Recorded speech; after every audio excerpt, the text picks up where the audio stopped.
কি কি কাজ করলে বিবি আপনাকে মানবে? এক নাম্বার হলো ব্যক্তিত্ব, যেটাকে পার্সোনালিটি বলা হয়। এত আবেগী হয়ে যায় না যে আপনার আগাগোড়া জীবনের হিস্ট্রি বিবিকে বলতে হবে।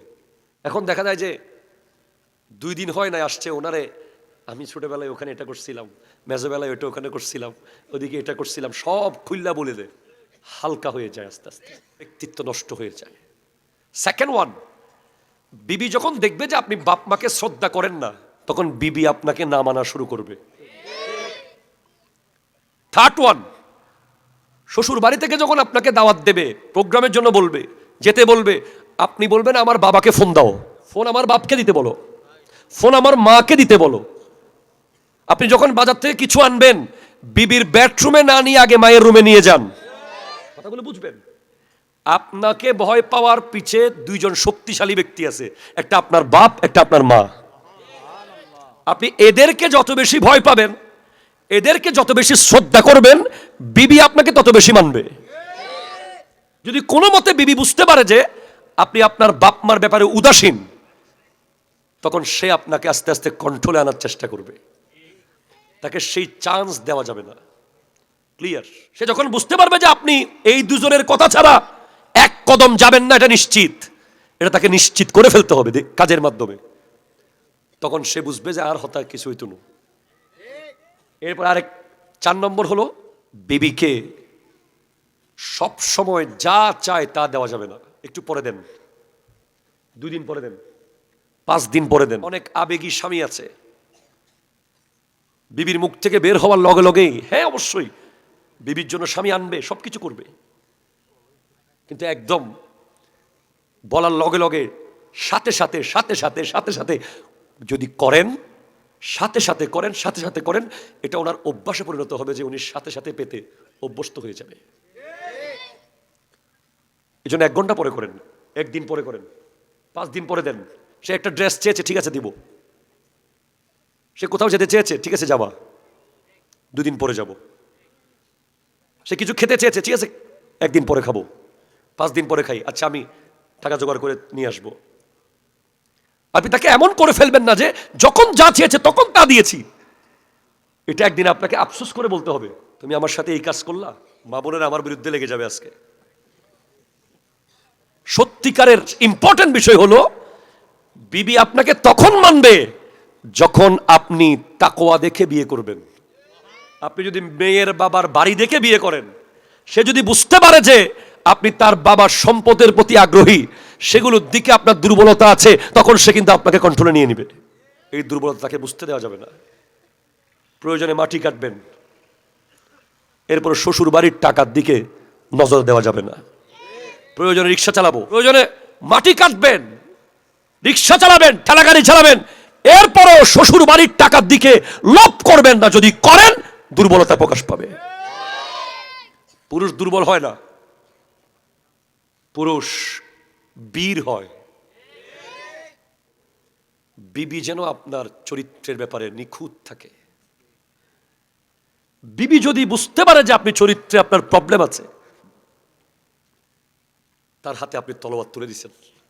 নামাজ, কলমা, দোয়া, কোরআন, জিকির, আদব, কায়দা, এগুলো 100তে 100 বিবি যেন আপনার থেকে শিখতে পারে। ঠিক কিনা বলেন? বিবি হলো স্টুডেন্ট, আপনি টিচার। কিন্তু যখন দেখা যাবে যে আপনি সব কিছুতে পিছিয়ে, সে এগিয়ে, আপনি ফজরের ঘুমাচ্ছেন নাক ডেকে ডেকে, আর উনি উঠে নামাজ পড়তেছে। আপনি জিন্দেগিতে কোরআন শরীফ খোলেন না, উনি প্রতিদিন কোরআন শরীফ পড়তেছে। আপনার মধ্যে জীবনে কোনোদিন দান সৎকার কোনো মাদ্দাই নাই, উনি দিচ্ছে। একসময় উনি বলবে যে আপনি নামাজ পড়েন। এই যে আপনাকে নামাজ পড়তে যে উনি বলতেছে, এটা একদিন বিবি হিসেবে বললে ঠিক আছে।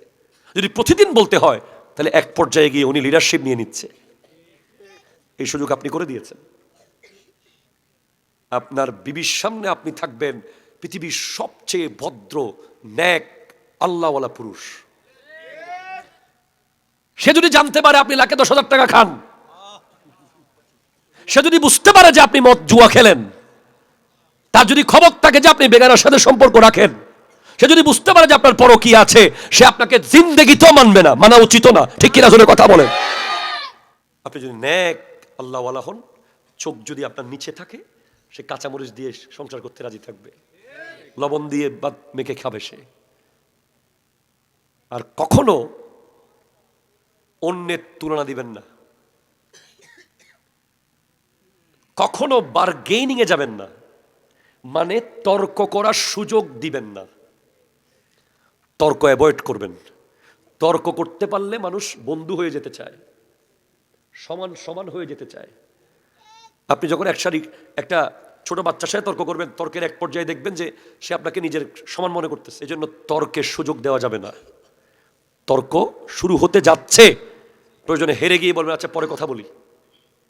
সব কিছুর ক্ষেত্রে মুসলমান হঠাৎ সিদ্ধান্ত দেয় না।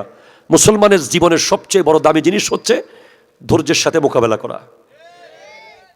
যে কোনো বিষয়ে যখন আপনি বলবেন আচ্ছা 2 দিন পরে বলি, আচ্ছা 1 দিন পরে কথা হবে, আচ্ছা কালকে আসিও, এই কালকের ভিতরে দেখবেন অনেক কিছু পাল্টে যায়। ঠিক কিনা বলেন? বিবির সাথে যখন কোনো বিষয়ে তর্কে লেগে যাবেন, দেখবেন যে আপনার বিবি টোটালি কথা বলতে পারে না, নরম মানুষ, জীবনে কথাবার্তা বলে না, কিন্তু স্বামীর সাথে যখন তর্ক শুরু হয় তখন বিবির উপর ফুল ফোর্স শয়তান দিয়ে দেয়, তখন তার মধ্যে শব্দ বের হয় বুলেটের মতো। তখন আপনাকে বলতে হবে আচ্ছা ঠিক আছে, আমরা এই বিষয়ে কালকে কথা বলবো, শেষ। বিবিকে ইনসাল্ট করা যাবে না, তাকে নারী বলে ছোট করা যাবে না, তার মধ্যে একটা জেতার মনোভাব আনা যাবে না, তাকে কম্পিটিটর বানানো যাবে না। কম্পিটিটর মানে প্রতিযোগী, সে আপনার প্রতিযোগী নয়, সে আপনার অর্ধাঙ্গী। তোর বাপ বালা না আর বাপ বালা, তোর বাড়ি বালা না আরো বাড়ি সেরা, তোর বংশ সেরা না আরো বংশ সেরা, তোর হারি একখানা বেশ কবলি মতন, তোর মা বাপের রান্না বান্না নশিকে। এই মা বাপ ধরে কথা, বংশ ধরে কথা, তার পরিবার নিয়ে কথা দরকার নেই। তার সাথে কোনো ধরনের প্রতিযোগিতায় যাওয়া যাবে না। সে আপনার প্রতিযোগী নয়, সে আপনার সহযোগী। ঠিক কিনা কথা চলে বলেন না? এখন অসংখ্য সংসার ভেঙে যায় স্ত্রীকে প্রতিযোগী মনে করে, আমাকে জিততেই হবে, আবার দৌড় দেয় ডাইনিং টেবিলে, কি হলি দি। ঠিক কিনা চলে বলেন? আবার রুমে গিয়ে 10 মিনিট বাথরুমে গিয়ে বাথরুমে কি ভাবছে, বাথরুম থেকে বের হয়ে আবার দৌড় দেয়, কি হলি দি তুই আরে। ঠিক কিনা বলেন? এই যদি হয় বিবি আপনাকে মানবে না। সবসময় মনে রাখবেন যে বিবি আপনার প্রতিযোগী নয়, বিবি আপনার সহযোগী।